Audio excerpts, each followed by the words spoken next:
আসসালামু আলাইকুম। প্রিয় দর্শক, অন্য মঞ্চের আলোচনায় আপনাদের সকলকে আমন্ত্রণ জানাচ্ছি। আজ আমাদের সঙ্গে আমন্ত্রিত অতিথি হিসেবে আছেন। নিয়ে এসেছি খুব মারাত্মক লেভেলের খবর। সেটা হচ্ছে আমেরিকাতে নিষিদ্ধ হতে চলেছে আরএসএস। এতদিন ধরে বিজেপি, বিশেষ করে নরেন্দ্র মোদী, আমেরিকার দালালি করেছে, ট্রাম্পের দালালি করেছে। তারপরেও আজকে যে খবর, একদম লেটেস্ট খবর, সেটা হচ্ছে আমেরিকাতে নিষিদ্ধ হতে চলেছে আরএসএস, রাষ্ট্রীয় স্বয়ংসেবক সংঘ, একটা আনরেজিস্টার্ড সন্ত্রাসবাদী সংগঠন। ভারতবর্ষের প্রথম তারা নাথুরাম গডসে তাদের সদস্য, সে মহাত্মা গান্ধীকে হত্যা করেছিল। সেই আরএসএস কে এতদিন পরে আমেরিকা সরাসরি নিষিদ্ধ ঘোষণা করতে চলেছে। আপনাদের পুরো রিপোর্টটা আমি দেখাবো। খুবই মারাত্মক রিপোর্ট, মানে এই মুহূর্তের কোনো বড় মিডিয়া দেখাচ্ছে না। আপনাদের জাস্ট আমি দেখাবো কতক্ষণ আগেকার খবর। এটা জাস্ট সন্ধেবেলার খবর, সন্ধেবেলার খবর, সন্ধেবেলার খবর। এই খবরটা আপনাদের দেখিয়ে দিই একটু। সন্ধেবেলার খবর। এবার আরএসএস কে নিষিদ্ধ করার দাবি আমেরিকায়। ঠিক আছে, এই মুহূর্তে প্রত্যেককে অনুরোধ করব, ভিডিওটি যত বেশি পারেন শেয়ার করুন, যত বেশি পারেন শেয়ার করুন, কারণ আজকে মোটামুটি অন্ধভক্তদের পেছন লাল করে দিতে হবে একদম। মানে আমেরিকা, ট্রাম্প এর আগে মোদিকে বারবার অপমান করেছে, কখনো সাংবাদিকদের সামনে বলেছে মোদি খুব ভালো, অমুক তমুক, কিন্তু সে একজন খুনি। আমেরিকা বারবার, ট্রাম্প বারবার ভারতবর্ষকে হুমকি দিয়েছে বিভিন্ন সময়ে। তো বিষয়টা হচ্ছে যে আমেরিকার দাদাগিরি নিয়ে বিজেপি, আরএসএস কখনোই জোর গলায় আমেরিকার বিরুদ্ধে কখনো কিছু বলার সাহস পায়নি, নরেন্দ্র মোদী বলার সাহস পায়নি, কিন্তু বারবার অপমান করে। তারপরও লেজ নাড়তে নাড়তে, হাত তুলে, গলা তুলে একটা দেশের রাষ্ট্রনায়ক, বিশ্বের সবথেকে বৃহৎ গণতান্ত্রিক রাষ্ট্র ভারতবর্ষে, তার প্রধানমন্ত্রী আমেরিকায় গিয়ে ট্রাম্পের হয়ে ভোট প্রচার পর্যন্ত করেছে। মানে সারা পৃথিবীতে এরকম নিদর্শন নেই যে একটা দেশের রাষ্ট্রনায়ক আরেকটা দেশের নির্বাচনে গিয়ে দালালি করতে, এরকম আমরা দেখিনি কোনোদিন। কিন্তু নরেন্দ্র মোদী সেটাও করেছে, মানে ভারতবর্ষের মান সম্মান, লাল ঝান্ডা সব ধ্বংস করে দিয়েছে। ইভেন আদানিকে নিয়ে যখন, আদানির বিরুদ্ধে যখন মামলা চলছে, তখনও ট্রাম্পের কে তেল মেরে আদানির মামলা গোটানোর চেষ্টাও করেছে। সেই আমেরিকা এবার আরএসএস কে নিষিদ্ধ ঘোষণা করার দাবি তুলে দিয়েছে। কারা দাবি তুলেছে আমেরিকার? আপনাদের পুরো রিপোর্টটা পড়ে শোনাই। প্রথমত কানাডাতে তো আগেই দাবি উঠে গেছে, অনেক আগেই। ওখানে কানাডার সংসদে দাবি উঠেছিল। কানাডার পর এবার আমেরিকায় রাষ্ট্রীয় স্বয়ংসেবক সংঘ, আরএসএস কে নিষিদ্ধ করার দাবি উঠল। বিজেপির অভিভাবক সংস্থা, মানে বিজেপির বাপ, আরএসএস কে নিষিদ্ধ করার পাশাপাশি সংগঠনের নেতাদের কোনো রকম সম্মান জানানো, তাদের সঙ্গে উচ্চ পর্যায়ের কোনো বৈঠক কিছুই করা যাবে না। সংঘ প্রধান মোহন ভাগবত আমেরিকা সফরে যাচ্ছেন। ঠিক তার আগে, আপনারা জানেন এর মধ্যে আমেরিকায় যাওয়ার কথা আছে, ঠিক তার আগেই আরএসএস কে নিষিদ্ধ ঘোষণা করার দাবি উঠে গেছে আমেরিকায়। কারা তুলেছেন? US Commission on International Religious Freedom, USCIRF, এই কমিশন, এটা কারা? আমেরিকার এটা ধর্মীয় স্বাধীনতা সংক্রান্ত উপদেষ্টা কমিটি। এটা সরকারি কমিটি, এটা কোনো কমিটি নয় যে কোনো একটা ধর্মীয় সংস্থা বা কোনো একটা অর্গানাইজেশন, এরকম নয়। এটা সরকারি একটা কমিশন। তারাই দাবিটা তুলেছে যে ইমিডিয়েট আরএসএস কে আমেরিকা থেকে ব্যান করতে হবে। আরএসএস এর কোনো নেতা, তাদের সঙ্গে উচ্চ পর্যায়ে বৈঠক করা যাবে না, তাদেরকে কোনো এক্সট্রা খাতির যত্ন করা যাবে না, কিছু করা যাবে না, মানে সম্পূর্ণ নিষিদ্ধ ঘোষণা করার দায়িত্ব তুলেছে। এর সাথে সাথে আমি রিপোর্টটা আরেকটু পড়ে শোনাই। বিভিন্ন দেশের ধর্মীয় স্বাধীনতা নিয়ে সরকারকে রিপোর্ট এবং পরামর্শ দেয় এই সংস্থা। তাদের তরফেই আরএসএস কে নিষিদ্ধ ঘোষণার দাবি তোলা হয়েছে এবং এর চেয়ারম্যান আসিফ মাহমুদ ভারতের সংখ্যালঘুদের উপর অত্যাচারের তথ্য তুলে চলেছেন। তার দাবি, ভারতের প্রধানমন্ত্রী নরেন্দ্র মোদীও আরএসএস এর সদস্য, আরএসএস কে তিনি অভিভাবক সংস্থা হিসাবে উল্লেখ করেছেন। তার দাবি আরএসএস এর শাখা সংগঠনগুলির ভারতের সংখ্যালঘুদের উপর অত্যাচার চালায়। একদম আপনারা একটু দেখতেই পারেন, ইউএস সিআইআরএফ এর যে টুইট, সেখানে পুরো টুইটই করে দিয়েছে, ঠিক আছে। এবারে তার এক্স হ্যান্ডেলে কি লিখেছে, বিবৃতিতে লিখেছে, ভারতের প্রধানমন্ত্রী নরেন্দ্র মোদী রাষ্ট্রীয় স্বয়ংসেবক সংঘের সদস্য, যা একটি অভিভাবক সংস্থা যার শাখা সংগঠনগুলি খ্রিস্টান, মুসলিম সহ বিভিন্ন সংখ্যালঘুদের উপর অত্যাচার চালায়। আরএসএস এর নেতা মোহন ভাগবত এখন আমেরিকা সফরে আসার পরিকল্পনা করছেন, এটা টুইট করেছেন। আপনাদের একটু বলে রাখি, এই যে নরেন্দ্র মোদী কিন্তু আরএসএস এর সদস্য, এবং নরেন্দ্র মোদীর একটা জিনিস হচ্ছে যে তিনি আরএসএস এর সদস্য, ফলে নরেন্দ্র মোদী এরপরে যদি কখনো সফরে যায় সেক্ষেত্রে কিন্তু তার খাতির যত্নটা হবে না। এমনি খাতির যত্ন করে না, লোক দেখানো বিভিন্ন ইয়েতে করে আর কি। তো যাই হোক, এবার এই সিআইআরএফ এর কমিশনার জিন মিলসেরও বিবৃতি প্রকাশ করা হয়েছে, যাতে তার বক্তব্য আরএসএস নেতৃত্ব তারা যদি ভারত সরকারের সঙ্গে যুক্ত হন, মানে এবার যদি আরএসএস, বিজেপি মোদী সরকার যদি বলে আরএসএস আমাদেরই বন্ধু সংগঠন অমুক তমুক করে, বা সরকারে কোনো একটা ডিভিশনের সঙ্গে যুক্ত, যদি তাইও হয়, মানে এটা বিবৃতি দিচ্ছে এর কমিশনার ইউএস সিআইআরএফ, এই সংস্থার কমিশনার জিন মিলস বলে যিনি রয়েছেন, তিনি বিবৃতি দিয়ে বলছেন আরএসএস নেতৃত্ব তারা যদি ভারত সরকারের সঙ্গে যুক্ত হন, আরএসএস নেতৃত্ব ভারত সরকারের সঙ্গে যুক্ত মানে নরেন্দ্র মোদীকেই ধরুন, উচ্চ পর্যায়ের বৈঠক বা কূটনৈতিক সৌজন্যের খাতিরে তাদের সম্মান জানানো উচিত নয়, বরং আমেরিকা সরকারের উচিত ধর্ম আচরণের স্বাধীনতা লঙ্ঘনের দায়ে স্থায়ীভাবে আরএসএস সদস্যদের নিষিদ্ধ করা। ঠিক আছে, এখানে টুইটটাও দেখিয়ে দিই। ঠিক আছে, যে সময় আমেরিকা এই নিষিদ্ধ ঘোষণার দাবি তুলছে এই সংস্থা, তা অত্যন্ত তাৎপর্যপূর্ণ, কারণ একদিন আগেই আমেরিকার রাষ্ট্রদূত সের্গিও গোর জম্মু কাশ্মীরকে ভারতের অবিচ্ছেদ্য অংশ বলে উল্লেখ করেছেন। উপত্যকায় পা রাখা নিয়ে এতদিন যে সতর্কতা ছিল তা প্রত্যাহার করা হবে বলেও জানান তিনি। তার ঠিক পরপরই আরএসএস কে নিষিদ্ধ করার দাবি তুলল এই যে এই কমিশন। ঠিক আছে, ইউএস সিআইআরএফ। তো আগামী 29 আগস্ট নিউ ইয়র্কে American Hindus for engagement and dialogue অনুষ্ঠানে যোগ দেওয়ার কথা মোহন ভাগবতের, আর তার মধ্যেই কিন্তু এই কমিশনার, এই সংস্থা, তারা কিন্তু নিষিদ্ধ ঘোষণা করার দাবি তুলেছেন। এখন বিজেপি পড়ে গেছে ল্যাজে গড়ে অবস্থা, অন্ধভক্তদের কি হবে? এখন ট্রাম্পকে কি বড় দাদু বা বড় বাবা, এই যে যারা ভাবতো অন্ধভক্তরা, তার পুজো করতো, ভারতবর্ষে অনেক জায়গাতেই ট্রাম্পের মূর্তি বানিয়ে পুজো হচ্ছিল, আপনারা জানেন। তো যাই হোক, তো এরকমই একটা মধ্যে দাঁড়িয়ে এই যে খবর, এই খবরটা কিন্তু খুব ইম্পর্টেন্ট। এর আগে কানাডাতেও সংসদে দাঁড়িয়ে এটা দাবি উঠেছিল, এবং বিভিন্ন দেশে বিভিন্ন সময়, জার্মানির সংসদেও একবার দাবি উঠেছিল। তো বিভিন্ন শিক্ষিত দেশ, যারা শিক্ষিত দেশ, তারা কিন্তু এই ধর্মীয় রাজনীতিকে একদম পছন্দ করে না, এবং আমেরিকার এই যে দাবিটা উঠেছে আমেরিকাতে, এটাতে কিন্তু সেখানকার মানুষের ব্যাপক সমর্থন রয়েছে, কারণ তারাও কিন্তু ধর্মীয় রাজনীতি করেন না। বেসিক্যালি ভারতবর্ষ উন্নয়নের দিকে না দৌড়ে আমেরিকা বা চীন, রাশিয়া, এদের সাথে উন্নয়নের প্রতিযোগিতা না করে কোথায় বাংলাদেশ, কোথায় পাকিস্তান, সেই দেশের অজুহাত তুলে নিজের দেশের সংখ্যালঘুদের উপর অত্যাচার করা, এটা বিশ্বের কোনো দেশে হয় না। এটা বিশ্বের কোনো দেশে হয় না যে নিজের দেশের নাগরিকদের বেনাগরিক করে দেওয়া, তাদেরকে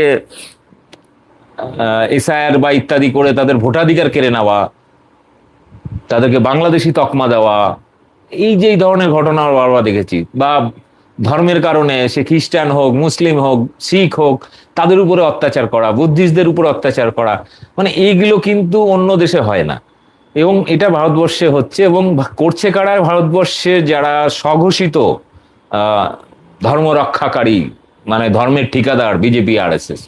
ফলে উন্নত দেশগুলো এটা দেখছে, উন্নত দেশগুলো এরা বুঝতে পারছে যে এরকম একটা নোংরা রাজনৈতিক দল, যারা নিজের দেশের মানুষকে, ধর্মের নামে নিজের দেশের মানুষকে অত্যাচার করে, তাদের সাথে সম্পর্ক রাখা ঠিক নয়, বরং এই যে সংস্থাগুলো রয়েছে এদেরকে নিষিদ্ধ ঘোষণা করা উচিত। আমি এটুকু বলতে পারি, আগামী দিনে এই আরএসএস কে যদি ব্যান করে, ভবিষ্যতে বিজেপিকেও পর্যন্ত ব্যান করে দেবে বিভিন্ন দেশ। আপনাদের মনে আছে 2002 সালে গুজরাট দাঙ্গার পর সারা বিশ্বের প্রচুর দেশ এই আরএসএস বিজেপির উপরে একটা রেড কর্নার নোটিশ জারি করে দিয়েছিল। সারা বিশ্বে কোথাও বিজেপি আরএসএস এর নেতাদের যাওয়ার অনুমতি ছিল না। 2002-এর সেই সময়কার আপনারা যদি খবরগুলো একটু যাচাই করেন, অন্যদিন আমি লাইভে সেই বিস্তারিত রিপোর্ট দেব। একটা সময় এরকম পর্যন্ত হয়েছিল, পুরো ব্ল্যাক লিস্টেড করে দিয়েছিল সারা পৃথিবী। কোথাও আরএসএস বিজেপির নেতারা গিয়েই তখন কি যেন আপকি বার ট্রাম্প সরকার এরকম গিয়ে দালালি করা, এটা ভারতবর্ষের ইতিহাসে লজ্জার ব্যাপার। আর সেই আমেরিকা এবার আরএসএস কে নিষিদ্ধ করার দাবি তুলছে। যাই হোক, ছোট্ট করে আপডেট দেওয়ার ছিল। ভিডিওটি বেশি বেশি করে শেয়ার করবেন যাতে আরো বেশি মানুষের কাছে পৌঁছে যায় এবং অন্ধ ভক্তদের ওই টুনটুনিতে যাতে একটু টোকা লাগে। যাই হোক, আর হচ্ছে কে কি কমেন্ট করেছেন, এটা দারুণ খবর। এই খবরটা কিন্তু কোনো গদি মিডিয়া দেখাচ্ছে না, ওই জন্য আপনাদেরকে খবরটা দেওয়া, যাতে করে এটা বেশি ভাইরাল হলে তখন বড় গদি মিডিয়া দেখাতে বাধ্য হবে। যাই সব ভালো থাকুন, আর ভিডিওটি ব্যাপক শেয়ার করুন। কংগ্রেস পার্টি আজকে তাদের যে ওয়ার্কিং কমিটির মিটিং ছিল সেখানে মারাত্মক একটা ডিসিশন নিয়েছে এবং বলতে হয় এই মুহূর্তে অন্যতম একটা গুরুত্বপূর্ণ ডিসিশন নিয়েছে। এবং সেখান থেকে রাহুল গান্ধী যে কথাটা বলেছেন সেটা আরো তাৎপর্যপূর্ণ। তিনি বলছেন এই মোদী সরকার 5 বছর কমপ্লিট করতে পারবে না, তার আগে মোদী সরকার পড়ে যাবে এবং নরেন্দ্র মোদীর যে রাজনৈতিক জীবন সেটা শেষ হওয়ার মুখে চলে এসেছে। সেই সময় আমরা দাঁড়িয়ে আছি। রাহুল গান্ধীর এই কথা এবং কংগ্রেস পার্টির এত যুগান্তকারী একটা সিদ্ধান্ত অবশ্যই এই মুহূর্তে একটা পলিটিক্যালি অনেকটা কিন্তু এগিয়ে দেবে কংগ্রেস পার্টিকে। পলিটিক্যাল অ্যানালিস্টরা অন্তত তাই মনে করছেন। কি নিয়ে সম্পূর্ণ বিষয়টা আপনারা জানেন। এই মুহূর্তে আমাদের ভারতবর্ষের যে পলিটিক্স সেটা সম্পূর্ণ রাষ্ট্রবাদ এবং ন্যাশনালিজম তার উপর দাঁড়িয়ে রয়েছে এবং সেখানে দাঁড়িয়েই ভারতীয় জনতা পার্টি ইতিমধ্যেই যে জায়গাটা তৈরি করেছে যে 15ই আগস্টের দিন বন্দে মাতরম গাওয়ার সময় সোনিয়া গান্ধী হাঁটাচলা করছিলেন এবং সেটাকে নিয়ে আমরাও আপনাদের সামনে ভিডিও তৈরি করেছি যে কখনোই সেটা উচিত নয়। আমাদের দেশের শহীদদের উদ্দেশ্যে আমরা যখন গাইছি তখন কখনোই সেখানে হাঁটাচলা করা উচিত নয় এবং সেখানে সোনিয়া গান্ধীকে কেন দেখা গেল হাঁটতে, তিনি এত বরিষ্ঠ একজন নেতা।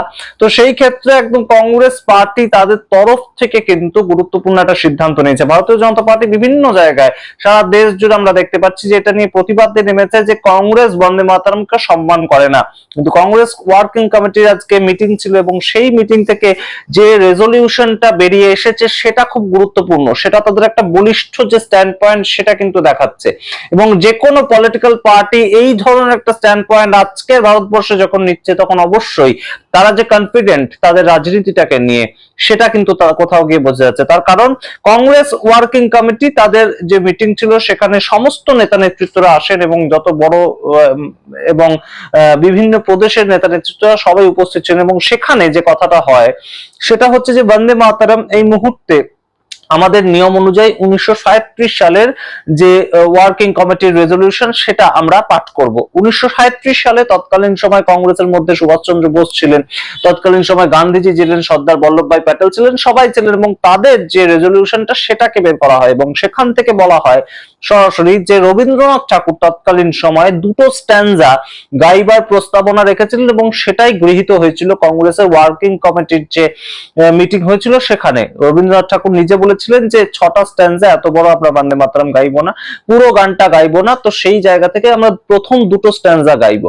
তো সেইটাই কিন্তু 1937 সালের কংগ্রেসের যে ওয়ার্কিং কমিটির যে মিটিং হয়েছিল সেখানে প্রস্তাবিত হয়েছিল এবং সেটাই গৃহীত হয়েছিল এবং সুভাষচন্দ্র বসু থেকে শুরু করে বিভিন্ন মানুষজন যারা স্বাধীনতা সংগ্রামে অংশগ্রহণ করেছিলেন অ্যাক্টিভ ভাবে তারা সেখানে উপস্থিত ছিলেন। তো সেই সময় থেকে কংগ্রেস দুটো স্ট্যান্ডাই গিয়ে যাচ্ছে, কিন্তু ইতিমধ্যে সংসদে বিল পাস করা হয়েছে এবং সেই সংসদে বিল পাস করার পরবর্তীতে বিজেপি বলেছে সম্পূর্ণ বন্দে মাতরম সেটা গাইতে হবে। কিন্তু সেই ক্ষেত্রে একদম কংগ্রেস সরাসরি বলতে যে আমরা আমাদের পূর্বপুরুষের দেখানো পথেই চলবো, আমরা কোনো মতেই পুরো গানটা গাইবো না, আমরা দুটো স্ট্যান্ডাই গাইবো। बीजेपी के जो पूर्वज हैं हिंदू महासभा के लोग, वीर सावरकर की पार्टी, वो मुस्लिम लीग के साथ सरकारें बना रही थी देश में 3-3 जगह।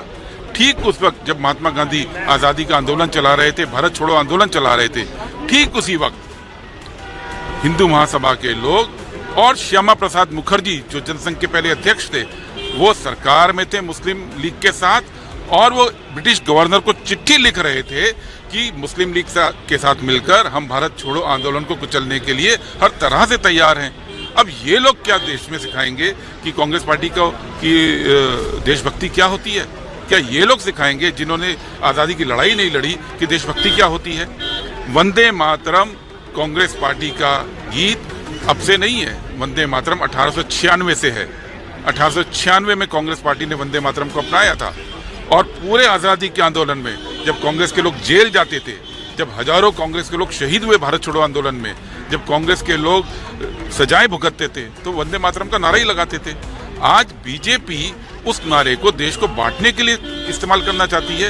আপনারা শুনলেন কংগ্রেস নেতার বক্তব্য এবং অবশ্যই প্রেস কনফারেন্স করে কংগ্রেস কিন্তু এই কথাটাই বলে। কংগ্রেসের আজকে সিডব্লিউসির বৈঠকের থেকে বেরিয়ে এসে যে আমরা প্রথম দুটো স্ট্যান্জাই গাইবো, আমরা তার বেশি গাইবো না, কারণ আমাদের পূর্বপুরুষরা এবং যারা দেশের জন্য প্রাণ ত্যাগ করেছেন, সর্দার বল্লভভাই প্যাটেল থেকে সুভাষচন্দ্র বসু কিংবা গান্ধীজি, তৎকালীন সময় তারা এই রেজলিউশনটা পাশ করিয়েছে। তো সেই ক্ষেত্রে আমরা সেটাকেই মেনে চলবো, আমরা কোনো মতেই এই যে নতুন যে নিয়ম সেটা মেনে চলবো না। এবং অবশ্যই এই যে বন্দে মাতরম চলাকালীন সোনিয়া গান্ধীকে হাঁটতে দেখা গেছে, সেটা কিন্তু যে এক্সট্রা স্ট্যান্জা গুলো গাওয়া হচ্ছিল সেই সময়তেই তাকে হাঁটতে দেখা গিয়েছিল। তার কারণ মল্লিকার্জুন খার্গে তিনি বেশিক্ষণ দাঁড়িয়ে থাকতে পারেন না, তাই জন্য তার চেয়ারের অ্যারেঞ্জমেন্ট করার জন্য সোনিয়া গান্ধী তখন হেঁটে কারোর সাথে কথা বলছেন, সেটা কংগ্রেসের পক্ষ থেকে বিবৃতি বেরিয়ে এসেছে। আমরা সেটাকে কখনোই সমর্থন করি না, কিন্তু অবশ্যই সেই ক্ষেত্রে যে জায়গাটা অবশ্যই তাৎপর্যপূর্ণ, এই মুহূর্তে বিজেপি এটাকে অ্যাটাক করতে শুরু করেছে অবশ্যই, এবং সেই ক্ষেত্রে কংগ্রেস কোনোভাবেই সংসদকেও প্রাধান্যতা দিচ্ছে না। কংগ্রেসের কাছে তাদের যে পার্টি লাইন, পার্টির মধ্যে যে নেওয়া সিদ্ধান্ত সেটাই সবচেয়ে বড়। কংগ্রেস তার থেকে বেশি সংসদকেও মনে করে না, তেমন একটা কথা কিন্তু বেরিয়ে এসেছে। कांग्रेस पार्टी ने अपनी बैठक में जो वंदे मातरम को लेकर प्रस्ताव पारित किया है वो अत्यंत ही निंदनीय है, और इसके साथ साथ कांग्रेस पार्टी ने साबित कर दिया कि उनके लिए पार्टी देश से ऊपर है। इसलिए देश के संविधान के द्वारा प्रदत्त शक्ति के साथ संसद से पारित कानून से बड़ा है उनका कार्य समिति का प्रस्ताव। আপনারা শুনলেন ভারতীয় জনতা পার্টির নেতার বক্তব্য, এবং এই মুহূর্তে সবচেয়ে ইন্টারেস্টিং বিষয়টা হচ্ছে যে কংগ্রেস আমাদের স্বাধীনতা সংগ্রামের আগে সময় থেকে একটা পার্টি, এবং সেই পার্টি স্বাধীনতা সংগ্রাম যখন একদম আমাদের দেশ স্বাধীন হলো তখনও ছিল, পরবর্তীতেও কংগ্রেস এখনো পর্যন্ত টিকে আছে, এবং সেই কংগ্রেস সম্পূর্ণ তাদেরকে এখন যে রাষ্ট্রবাদ সেটার প্রমাণ দিতে হচ্ছে। সেইটা নিয়েও কিন্তু রাহুল গান্ধী বক্তব্য রেখেছেন। রাহুল গান্ধী যেটা কথাটা বলছেন যে এই সরকার 5 বছর কন্টিনিউ চলবে না, এবং নরেন্দ্র মোদী তার পলিটিক্যাল ক্যারিয়ারের একদম শেষ লগ্নে এসে দাঁড়িয়ে রয়েছেন, তাই অবশ্যই এটার কিন্তু শেষ হতে চলেছে, তেমন কথা বলছেন রাহুল গান্ধী। এবং গুরুত্বপূর্ণ বিষয়টা হচ্ছে যে এই মুহূর্তে কংগ্রেস যে একটা সিদ্ধান্ত নিল সেটা দুটো দিক হতে পারে, যে আমরা বন্দে মাতরম দুটো স্ট্যান্ডার বেশি গাইবো না, সেটা সরাসরি বিজেপি একদম পলিটিক্যালি প্রচার করতে পারে, এবং সেটা কিন্তু কংগ্রেসের ক্ষেত্রে ব্যাকফায়ার করতে পারে কংগ্রেসের বিরুদ্ধে। সেটা বিজেপি এটাকে কিন্তু হাতিয়ার করে পরবর্তী যে একদম বিভিন্ন ভোট গুলো রয়েছে সেখানে কিন্তু প্রচার করতে পারে, এবং সেই প্রচারগুলো যদি কংগ্রেসের বিরুদ্ধে যায় উত্তরপ্রদেশ ভোটের ক্ষেত্রে, মূলত যেহেতু উত্তরপ্রদেশ ভোটটা সামনে রয়েছে সেহেতু কিন্তু সেই ক্ষেত্রে অবশ্যই একটা সমস্যা কিন্তু কংগ্রেসের ক্ষেত্রে তৈরি হবে, তেমনই কিন্তু অনেকে মনে করছেন। তাই এই মুহূর্তে দাঁড়িয়ে কংগ্রেস যে সিদ্ধান্ত নিল সেটা অবশ্যই একটা রিস্কি সিদ্ধান্ত, কিন্তু বলিষ্ঠ সিদ্ধান্ত, এটা বলতেই হবে। আমরা অবশ্যই দেখবো যে পরবর্তী ভবিষ্যৎ কি হয়, তবে অবশ্যই বন্দে মাতরম এই মুহূর্তে যেভাবে আন্দোলন তৈরি হয়েছে, বিজেপি বিভিন্ন জায়গায় প্রচার করছে যে কংগ্রেস বন্দে মাতরমকে অপমান করেছে, সেই জায়গাটা কিন্তু অবশ্যই এই মুহূর্তে কংগ্রেসের পক্ষ থেকে একটা পাল্টা দেওয়া হলো। কংগ্রেসের পক্ষ থেকে কোনো যুক্তি সাজানো হলো না যে আমরা এই জন্য হাঁটা চলা করতে দেখা গিয়েছে বা আমরা কথা বলছিলাম এই জন্য, এগুলো কিন্তু করতে দেখা গেল না। একদম বলা হলো আমাদের পূর্বপুরুষ যারা কংগ্রেসের নেতা নেতৃত্ব ছিল তারা দুটো স্ট্যান্ডাই গাইতে বলেছিল, এবং সেই রেজলিউশনই পাস হয়েছিল 1937 সালের কংগ্রেসের ওয়ার্কিং কমিটির বৈঠকে, এবং সেই রেজলিউশনটা বেরও করা হয়। তো সেইখান থেকে আমরা সেটাকেই মেনে চলবো, এবং খোদ রবীন্দ্রনাথ ঠাকুর যেখানে বলে গিয়েছিলেন যে দুটো স্ট্যান্ডা গাইতে হবে, তো সেই ক্ষেত্রে কেন আমরা সেটাকে মানবো না? সুতরাং এই মুহূর্তে নতুন করে এসে কংগ্রেসকে কারোর কাছ থেকে, অন্য কারোর কাছ থেকে দেশপ্রেম নিয়ে কথা শুনবে না তারা, এই ধরনের কথা কংগ্রেস তারা বলছেন। এবং অবশ্যই একটা গুরুত্বপূর্ণ প্রেক্ষাপট, এই সিদ্ধান্ত যে কংগ্রেস নিল, সেই সিদ্ধান্ত নেওয়ার পেছনে যে জোটটা তারা পাচ্ছে, অনেকেই কিন্তু বলছেন যে এই মুহূর্তে দেশের যুব সমাজ যেভাবে সম্পূর্ণ একদম শাসকের বিরুদ্ধে নামছে, জেন আলফা তারা প্রত্যেকে নামছে, সেই জায়গাটা কিন্তু কংগ্রেসকে একটা বাড়তি অক্সিজেন যোগাচ্ছে, পলিটিক্যালি একদম বিরুদ্ধে দাঁড়া করানোর, একদম বিরোধিতা করার একটা বাড়তি অক্সিজেন কিন্তু কংগ্রেস পার্টি পাচ্ছে। এই জায়গাটাও কিন্তু অনেকেই পয়েন্ট আউট করছেন যে এই মুহূর্তে রাজনীতিটা হয়ে গিয়েছে সম্পূর্ণ বিজেপি ভার্সেস দেশের জেনজি, এবং জেনজি সবাই যে চলে গিয়েছেন নরেন্দ্র মোদীর বিরুদ্ধে তেমন নয়, কিন্তু অবশ্যই একটা বড় অংশ কিন্তু জেনজি তারা সরাসরি রাহুল গান্ধীর সঙ্গে কানেক্ট করছেন, এবং সেই জোটটা কিন্তু রাহুল গান্ধী অবশ্যই এই মুহূর্তে নিয়ে চলছেন। এবং ইতিমধ্যেই রাহুল গান্ধীর তরফ থেকে কিন্তু ডিক্লেয়ার করা হয়েছে যে তিনি 800 খানা বিভিন্ন জায়গায় ছাত্রকে গুঞ্জ অনুষ্ঠান করবেন, বিভিন্ন জেলাতে, বিভিন্ন শহরে, বিভিন্ন গ্রামে ঘুরে ঘুরে তিনি এই সভাগুলো করবেন। তো সেই ক্ষেত্রে এই মুহূর্তে গুরুত্বপূর্ণ যে জায়গাটা, কংগ্রেস পার্টি সরাসরি নিজেদের স্ট্যান্ড পয়েন্টটা ক্লিয়ার করলো যে আমরা কোনো মতেই কিন্তু এই মুহূর্তে যে সংসদে বিলটা পাশ হয়েছে পুরো একদম গাইতে হবে বন্দে মাতরম, সেটাকে মানছি না, বরঞ্চ আমাদের যে পূর্বপুরুষ তারা যা বলে গিয়েছে আমরা বরঞ্চ সেটাকেই মানবো, যে দুটো স্ট্যান্ডা গাইবো। এবং খোদ রবীন্দ্রনাথ ঠাকুর বলে গিয়েছিলেন সেটা, একদম কংগ্রেসের 1937 সালের ওয়ার্কিং কমিটির যে রেজলিউশন সেখানে দেখা যাচ্ছে। আপনারা সামগ্রিক রিপোর্টের ভিত্তিতে কি মনে করেন অবশ্যই কমেন্ট বক্সে কমেন্ট করুন।